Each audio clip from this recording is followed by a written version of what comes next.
donkey of the day. Made it.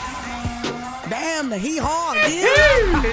It's time for donkey. I ain't trying to be donkey today no more. They should be embarrassed by what they already did. I'm not making these people do these things. Called Donkey of the Day, and it really caught me off guard. Damn, Charlamagne, who got the donkey of the day today? Well, Jess Hilarious, Donkey of the Day for Wednesday, February 21st goes to John Schneider. We was off Monday, so I couldn't get to this sooner, but it's only Wednesday. And in light of some recent developments, it's not too late to give John Schneider the credit he deserves for being stupid. Now, John played Bo on the Dukes of Hazzard. If you was born in the 1970s like me, then you remember Dukes of Hazzard, and it's amazing to me. Sidebar, it's amazing to me that Donald Trump has not pulled up to a rally in the General Lee car yet. It's perfect for him. It's orange like his complexion. It has the Confederate flag on the side. And it was named after the most famous Confederate general. Okay, if you are the leader of the party of the Confederacy like Trump, you gotta have the car of the Confederacy. If he pulled up to a rally in the General Lee, MAGA would lose it. But that's not why we're here today. We are here to discuss John Schneider and these comments he made about Beyonce and her foray into country music. Now, John Schneider sat down for an interview with One American News Network, and it's safe to say he doesn't agree with Beyonce jumping into country music. Let's listen. The lefties in the entertainment industry just won't leave any area alone, right? They just have to seize control over every aspect, don't they? They've got to make their mark, just like a dog in a dog walk park. You know, every dog has to mark every tree, right? So that's what's going on here. What party you belong to have to do with this? And John, how you turn the Boss Hogg on Beyonce? You know Boss Hogg was forever angry with the Dukes because they used to foil all his schemes. Are you going to be forever mad at Beyonce because she's about to dominate country music for a little while? See, John doesn't like entertainers claiming country music is their own. No, John, you don't like black entertainers claiming country music is their own, which I haven't heard Beyonce do. But even if she did, John, I think you should know that so much of what people love about country music comes from black people. Okay, the first string bands in this country were, enslaved people.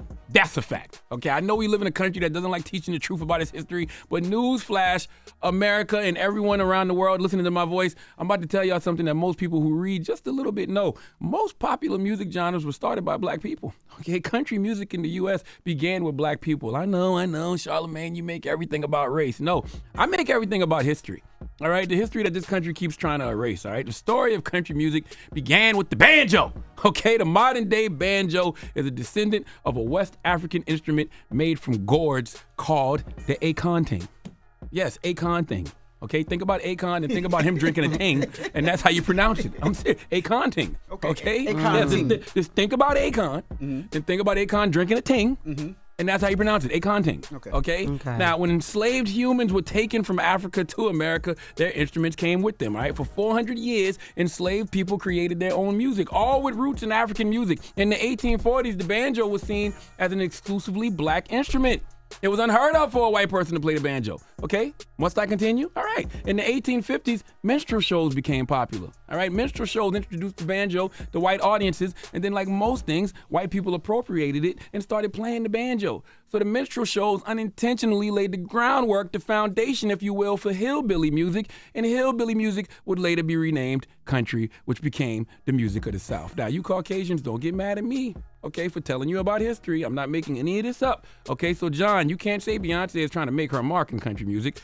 Her ancestors already did that. All right, not to mention Charlie Pride. Okay, Tina Turner. Why are we acting like Tina Turner didn't have country music moments? I know she's known as the queen of rock and roll, but Tina from Tennessee, her first album was called Tina Turns the Country On. She was covering Dolly Parton songs. All right, the great Ray Charles did country music. Okay, Ray Charles is in the Country Music Hall of Fame. Not to mention South Carolina's own Darius Rucker. Kane Brown. We met Kane Brown last year at the iHeartRadio Music Festival. It's so many black country singers, and it's amazing to me that, the Post Malones and Lana Del Rey's, when they dipping their pink toes in country music, nobody says anything. As soon as Beyonce starts wiggling her brown feet, okay, and what people like John Schneider want to be a segregated pool, all hell breaks loose, okay? Well, let me tell you something about God.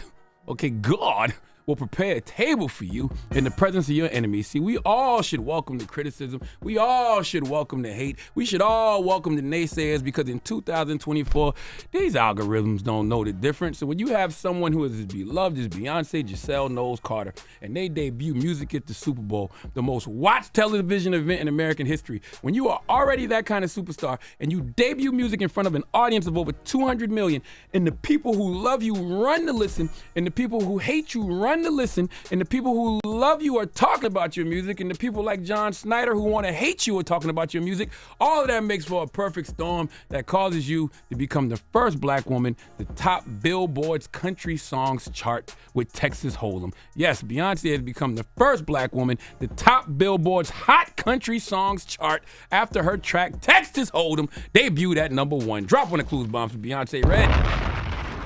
That's why in this era, if you don't like something, it's best not to speak on it, okay? Because when you speak on it, whether you mean to or not, you are propelling the success of that something, because the algorithm don't know the difference between love and hate. I wish today Beyonce would post, "Thank you for making me the first black woman to top Billboard's hot country songs chart. And to my critics, your doubt fuels me. Your hate drives me. Your ignorance challenges me. You inspire me." Okay? Thank you, John, and everybody in country music who thinks like you. Please let Chelsea Handler give John Schneider the biggest hee-haw. Hee-haw, hee-haw. That is way too much Dan mayonnaise. Now, I want to tell you about another black woman who is a history maker. She is the first black woman to have a #1 hit on the country charts. Her name is Alice Randall. She is a professor at Vanderbilt, and on April 9th, she has a book coming out that I am holding in my hand. This is the Advanced Reader's Edition. It's called My Black Country, A Journey Through Country Music's Black Past, Present, and Future. This is the next release off my book in print, Black Privilege Publishing, with Simon & Schuster. So if you want a quick history lesson on black people and country music, this is the book for you, My Black Country by Alice Randall. Thank you. Go pre-order now, wherever you buy books. All right. Yes. Well, salute to those black queens. Yes, indeed. And thank you for that donkey today. Donkey of the Day is sponsored by renowned personal injury attorney Michael the Bull Lamonsoff. Don't be a donkey when you need a fighter on your side. If you're ever injured, go to michaelthebull.com. That's michaelthebull.com. And when you mess with the bull, you get the horns. Wake that ass up. In the morning. The Breakfast Club.